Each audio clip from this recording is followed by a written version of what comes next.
we have the new moon annular solar eclipse at 21 degrees of Libra, happening on October 14th at 10:54 a.m. Pacific, which is 1:54 p.m. Eastern. Check your local time to see when this lunation is occurring for you. Welcome to the first eclipse in Libra that we've had in a while. The last time we had an eclipse in this sign was in 2015, so it's been about 9 years since we've had an eclipse in Libra energy. But the biggest difference is the version of the eclipse that we've had back in 2015 to the one that we have currently. The one in 2015 was with the North Node in Libra and the South Node in Aries. And now we have the reverse of that. We have that North Node in Aries and we have the South Node in Libra. And so the things that are going to occur from this one is going to hit differently. South Node eclipses tend to be a little bit more complex. All eclipses are complex. They're very complex. I don't want to understate that. Just a South Node eclipse in itself can definitely feel more like a releasing point. And even though this is a solar eclipse, it still hits different because it is at the South Node. So even though this represents new beginnings, we could still find ourselves releasing things that are very unconstructive in this new phase. And this happens to be an annular solar eclipse. We get these types of eclipses when the moon is at a greater distance from the Earth, and for that reason, during this time, it doesn't fully obscure the sun, so we end up getting a ring of fire effect, where you can see the circumference of the sun at the outer edges of the moon. Energetically, this moon is mixed bag. We have some harmonious alignments, but we also have certain things that are rough around the edges. And for that reason, we could feel like our new start is a little bit off kilter, but we're able to overcome obstacles no matter what. Lunar events, I like to look at the 48 hours surrounding that energy. And so looking at the vibes on the graph from the 14th to the 16th, we have some minimal energies. And so when I see some low-grade energy like this, it has an effect on our moods. In other words, there may be some emotions that we're not dealing with that are going on in the background because we're focused on some of the other things that are going on around us. And with this energy, some of the higher energies on the graph happen to be solitude and social energy, with a smidge of good luck energy mixed in and a little bit of ambition. And as I was saying before, the mood is mixed bag. And so while there may be moments where we need space for ourselves, there are going to be moments where we really just don't want to be alone with our thoughts. And not in a bad way, not in a chaotic way, but in a way of just kind of like, you know what, right now I don't want to think about this. I'd rather have company and have some fun, and then I'll deal with what I need to deal with later. Or on the flip side, it could be a day where you're just saying, you know what, I want to hang out with people, but I need that space to myself. And even though it might be fun and a welcome distraction, I just need that time to myself to reflect. But whichever one it ends up being, we'll be searching for balance on that day, whichever side of the coin that you might veer on. And full disclaimer, because it's eclipse season, I'm going to be in rant mode when I talk about these moons. The next one we'll have will be in Taurus, and so I'm going to end up saying the same thing that I'm saying with this lunar event. And with lunar events like this, with eclipses, it is recommended that you do not set intentions, do not journal, do not manifest, do not put any of your crystals outside into the moonlight or sunlight in this case, because this is a solar eclipse. And the reason for this is eclipses are chaotic energy. It is malefic energy. Normally during new and full moons, regular schmegler new and full moons, we could do that. But these 2 weeks in between eclipses, the veil is very thin when it comes down to certain energies. Sometimes it's lower energies, but for the most part, energy that we're really not wanting to charge our stuff up with. So this is not the best astrological weather to be doing those things. When you set intentions, you want the outcome to be the best outcome you can possibly get.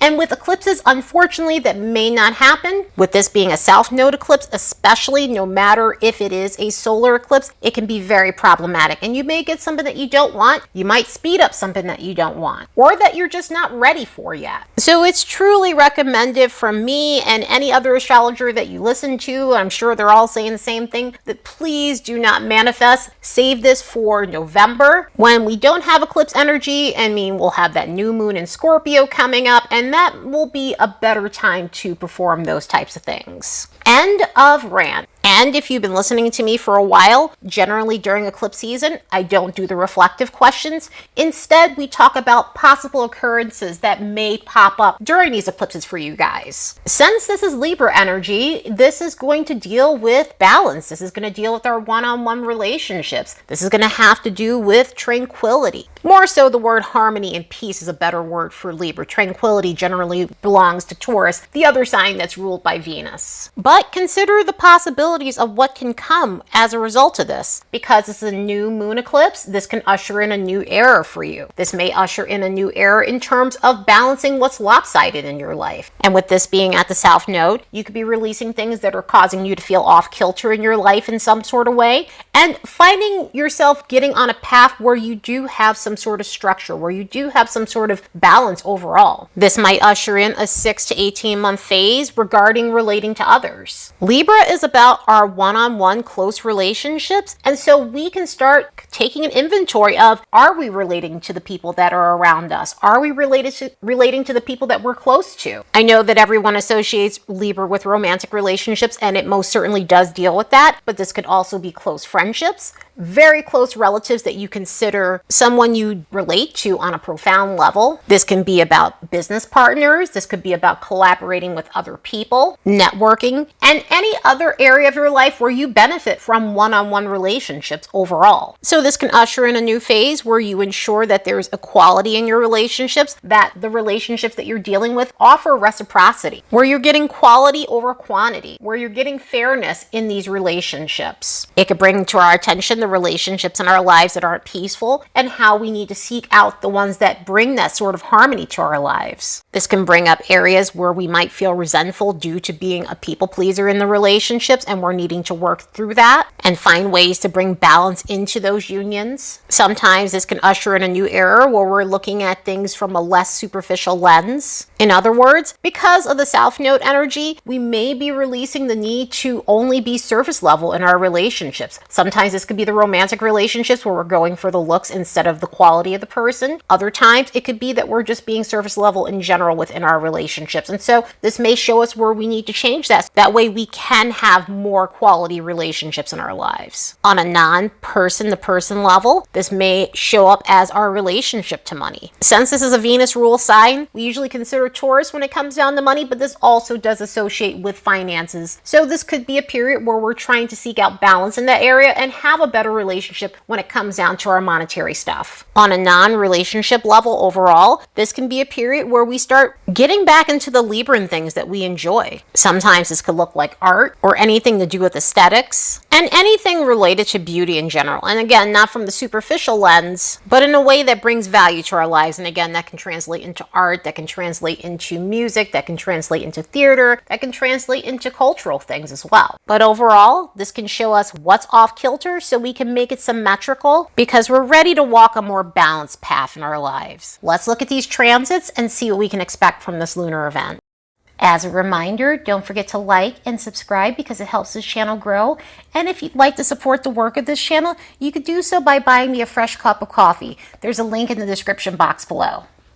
So like I was saying earlier, this moon is mixed bag. The chart ruler has a mix of harmonious and hard alignments hitting it. And same goes for the moon and sun as well. The chart ruler for this solar eclipse is Venus, the ruler of Libra. And right off the bat, it is making hard aspects to 4 planets. Venus will make complex alignments to the Sun, Moon, Mercury, and Saturn as well. For this reason, there might be fluctuating moments with our ego, our confidence. Our emotions may feel a bit off kilter as a result of this, and communication could be off because of these reasons. One of the ways communication might be off is that we might be dealing with people who are laying it on really thick. We might be dealing with people who are not being as genuine, and communication can be surface level with energy like this. So there might be a bit of insincere flattery going on around the energy of this moon. Also, Venus is opposing Saturn at this time too, and so I mean, that's the opposite of insincere flattery. That in itself can bring in different things. It could bring in coldness in a relationship. It could bring to our awareness where we might be losing interest in a relationship that isn't bringing us fulfillment, or where we feel unsatisfied by a job because it feels like a dead end. It feels like you've reached your limit.